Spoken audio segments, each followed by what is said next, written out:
Ja, sigurno je moja ekipa na koncu bila največja zmaga. To pa to, da nisem imela nobenih poškodb kot smučarka, da lahko tudi zdaj delam športe, ki si jih želim.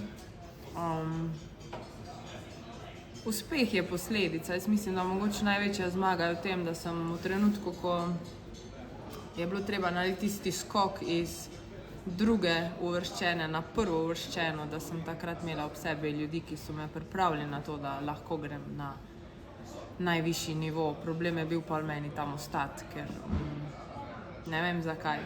Malo si hočemo komplicirati življenje, ampak sem videla mojo kariero, da mora biti v obliki gore, da greš gor, pa moraš biti pol dol tudi, ne, malo umetniško vizualizirana kariera, ker imam pač rada hribe in gore in so me vedno inspirirale gore in vzponi in je treba iti tudi pol dol.